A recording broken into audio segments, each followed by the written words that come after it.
The first occasion was when Mrs. Roberts was getting Rosie a fresh nappy ready. The job was delaying a game that they had been playing with teaspoons on the kitchen table, and Rosie was annoyed.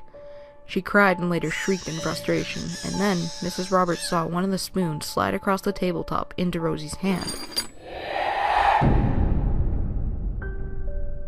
Apart from a startled glance and a quick look under the table, where she thought Buster, their dog, might have rubbed against the legs, she thought and did nothing about the moving spoon. A week later, when Rosie's food was delayed by a parcel being delivered, Mrs. Roberts was returning to pick up the already filled bottle when it moved firmly away from her hand towards the yelling baby. There was simply no mistake this time, though it was true that Rosie had been bouncing about, enough perhaps to shake the bottle a little, but not enough to move it.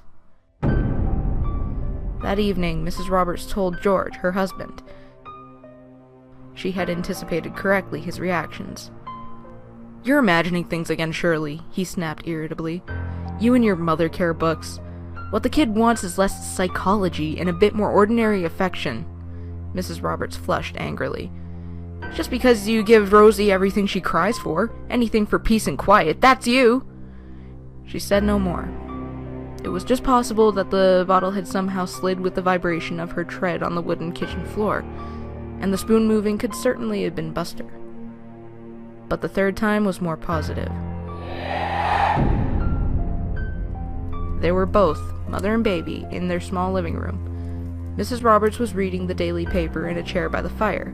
Rosie was inside her playpen, absorbed with her toys. After some minutes, Rosie started to yell, pointing out of the pen across the room. Unable to see what was wrong, Mrs. Roberts fussed and played with the baby, who continued to scream. A small plastic doll had fallen out of the playpen and rolled out of sight under the sideboard. Rosie's cries became even more fierce and hysterical as Mrs. Roberts tried to comfort her. Finally, Rosie gave a particular violent shriek and held out both arms in the direction of the sideboard.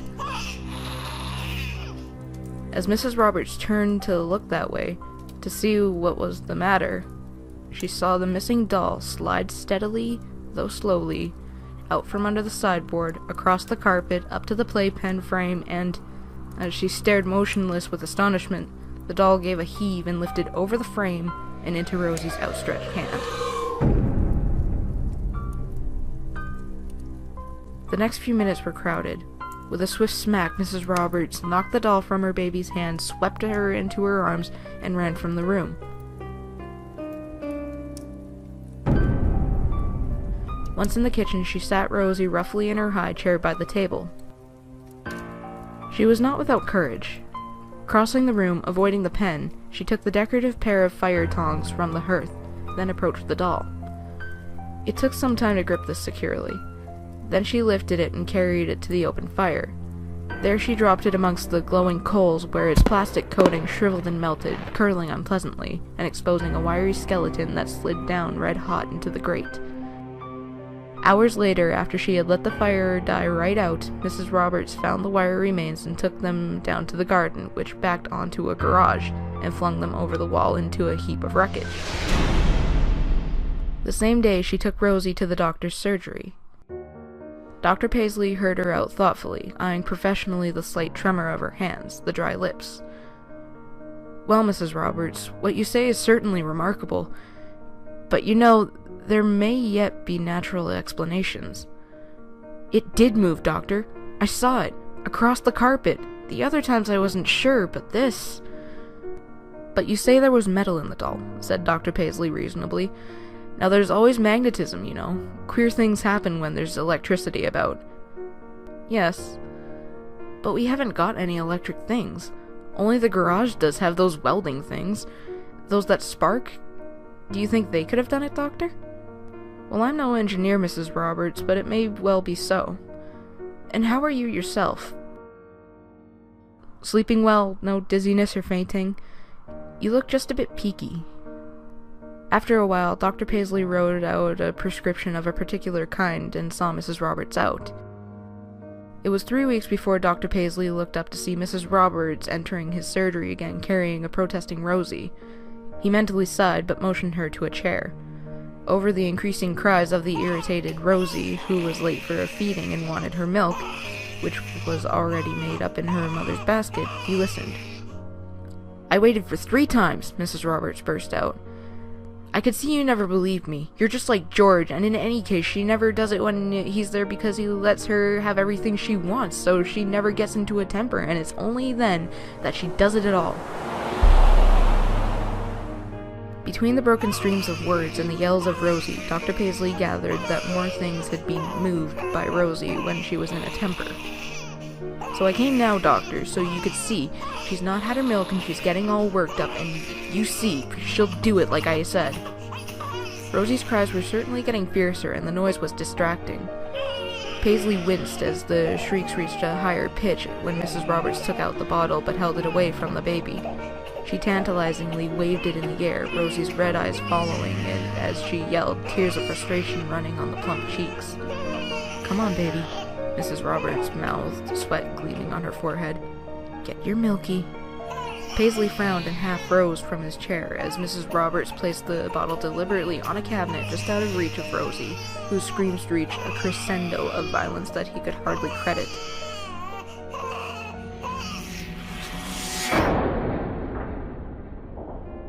Hysteria shone in the child's eyes, and suddenly the doctor leaped up and took the bottle himself, passing it to the baby, who at once settled to satisfied sucking. The silence was sudden and deafening. Standing, Paisley and Mrs. Roberts faced each other.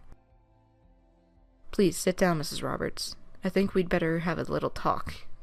Paisley forced a soothing smile. After a second of more or less silence, Mrs. Roberts collapsed onto the chair and leaned heavily forward over the doctor's desk. Her head lowered, and she began to weep softly. Paisley picked up the phone. Nurse, would you come in, please? I'm going to examine Mrs. Roberts, and try to get Baxter from the general on the line. For Baxter was a psychiatrist. After 2 private sessions, Baxter was of the opinion that Mrs. Roberts would respond to treatment without entering hospital. Unlike Dr. Paisley, he had made no bones about his beliefs to his patient. Many of us see things that never happen, Mrs. Roberts. In fact, between you and me, I'd go so far as to say that we all do from time to time. You have been run down, and your mind has been playing tricks. I do understand, Mr. Baxter, but why? I mean, why should I imagine things like this about Rosie? I frankly don't know, Mrs. Roberts. If I were to say I did, I'd be deceiving you. But we shall find out, if you will cooperate, and then we can put things right. For the time being, avoid any situation where the baby gets frustrated. Keep her happy and satisfied if you can. Obviously, these appearances have something to do with the baby crying. It affects all mothers, you know. I know you feel that your husband is too soft with Rosie, but for the time being, follow his example. In Baxter's letter to Dr. Paisley, he was less certain and cheerful. And it is difficult to detect the real motive behind these attacks. The basic theme is that the child gets what it wants without the mother's help. This may be significant, perhaps a concealed rejection symptom. I don't anticipate danger at this stage, especially since the patient is so amenable to treatment. But I'd look in occasionally if I were you. We don't want any accidents. 5 weeks of peace followed. Rosie found life considerably easier. Food and playthings were provided on demand, even before demand. Mrs. Roberts, at first on edge to prevent the outburst that had started the whole thing, found that the easier path was not always so unpleasant. Disaster came because of cold weather. A sharp nip caused Mrs. Roberts to light fires more frequently and make them up larger. Coal ran short and she ordered more. The blaze had the usual fascination for Rosie that it has for all children, and with bigger fires the flames became brighter, more desirable. Rosie crept to the fire guard and thrust her small arms through at the flames. At once her mother drew her back in spite of kicks. "Bernie, dear," she said soothingly. But the attraction of the fire was great, and Rosie, now unused to opposition at all, began to cry in earnest. She fought to escape her mother's imprisoning arms. Mrs. Roberts placed the baby beside the guard, but kept her hands firmly gripped. "Pretty fire, but Bernie," she cooed to the squirming Rosie. "Mustn't touch." Rosie's face became suffused with dark pink as she wrestled to get her hands free. She started to shriek, dragged one hand from her mother's, and thrust it through the guard. Mrs. Roberts snatched it back, grazing the soft skin on the metal. Rosie screamed louder and arched her back in a desperate struggle to be free. Rage glared from her small face. Mrs. Roberts held on firmly, and at that moment the doorbell rang. It was the coal delivery. With due forethought, Mrs. Roberts hastily swung the child over into her playpen that stood in the middle of the room, well away from the fire. "Mommy won't be long," she said to the screaming child. "You stop there just a minute, then Mommy play." There were 6 bags of coal to be shot into the outhouse, and the money to be found in the kitchen cupboard. As she went outside to the waiting man, Rosie's yells echoed even louder. The coal man grinned. "Sounds as if you got trouble in there." "She wants to play with the fire," said Mrs. Roberts. "You know what they are." "All kids are the same," agreed the man amiably. "By God, though, she's got some lungs." And indeed, Rosie was excelling herself with piercing screams. Screams of a different, subtly altered tone. When Mrs. Roberts, followed by the curious coal man, ran into the living room, this was full of smoke. In the playpen was a pile of flaming coals, and clinging, screaming to the bars, Rosie tried to keep her legs up away from the flames. Her dress was smoking. They took Mrs. Roberts away that afternoon as soon as her husband could be found to take charge of the shocked but almost uninjured Rosie. She went without resistance. In that smoky room, the coal man had saved the baby. She had done nothing but stare and scream and stare again at the coals. Dr. Paisley was able to deal with the police and put them in touch with Baxter, who at once arranged for a bed in the General.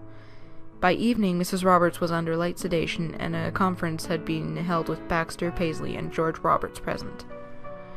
"I knew she was nervy, of course," Roberts was saying, "but I never thought she'd harm the kid." "She didn't," put in Baxter quickly. "Notice how she arranges these things. There was a man actually there at the time, and she positively encouraged him to come in to help. If she had intended real harm, she would have done it when nobody was about." "But why, Mr. Baxter? And whatever are we going to do now?" "Have you anyone who could look after the child? Just for a week or two?" Baxter asked, frowning. "Oh yes, our Frances. She always wanted kids of her own. She's got Rosie now. There's no problem." "Well, Mr. Roberts, let's leave it there for the moment. I'm confident that this trouble of your wife's is something temporary.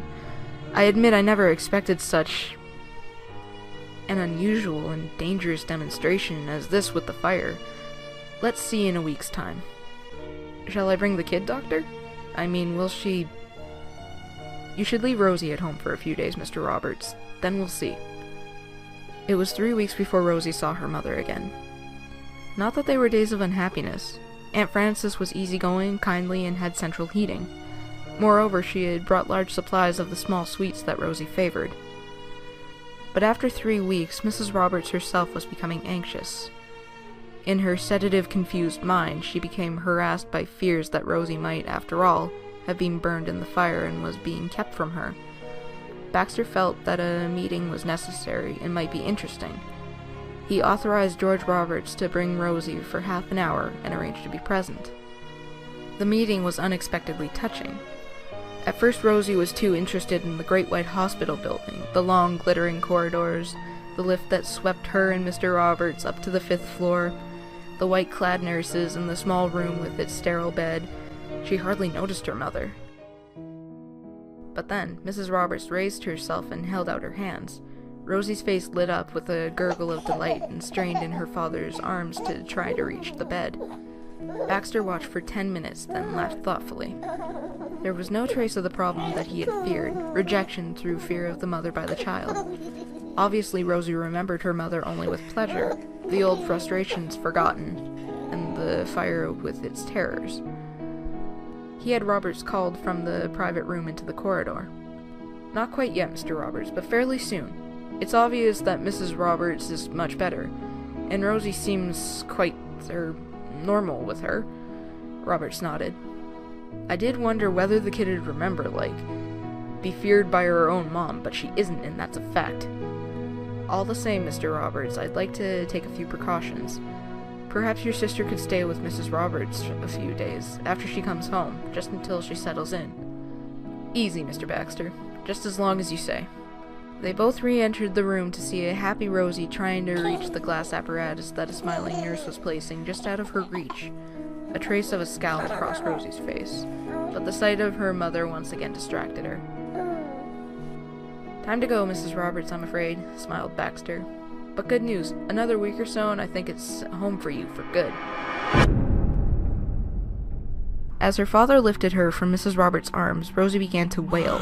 As Baxter, the nurse, and Mr. Roberts paused in the doorway to smile farewell, the wail grew to a cry. As the room door closed, the cry became a yell. Rosie squirmed in her father's grip, and he smiled wryly at the nurse. "She's a right handful when she gets mad." Rosie's screams became louder as they entered the lift and slid downwards. Tears of rage and frustration gathered in her eyes and ran down her soft, rounded cheeks. As Roberts crossed the wide, pale hall of the hospital entrance, other visitors turned curiously to stare at the raging, shrieking baby fighting in his arms. He hastened out to his car, mercifully parked immediately outside below the tall white walls of the ward block. As he fumbled awkwardly for his keys, clamping the baby beneath one arm, Rosie's suffused face turned upwards, staring desperately at the vast rows of steel-framed windows behind one of which her mother lay. Rosie shrieked again, agonizingly, demandingly, raising her free arms towards the high, motionless walls. Her eyes glared with effort. From the 5th floor, about 60 feet above, came a crash of glass and a body smashed through the window. Mrs. Roberts fell screaming, writhing, hurtling to the pavement. Her body swept Rosie from her father's arms and smashed her to the concrete. George Roberts was uninjured, but mother and child were both dead on examination.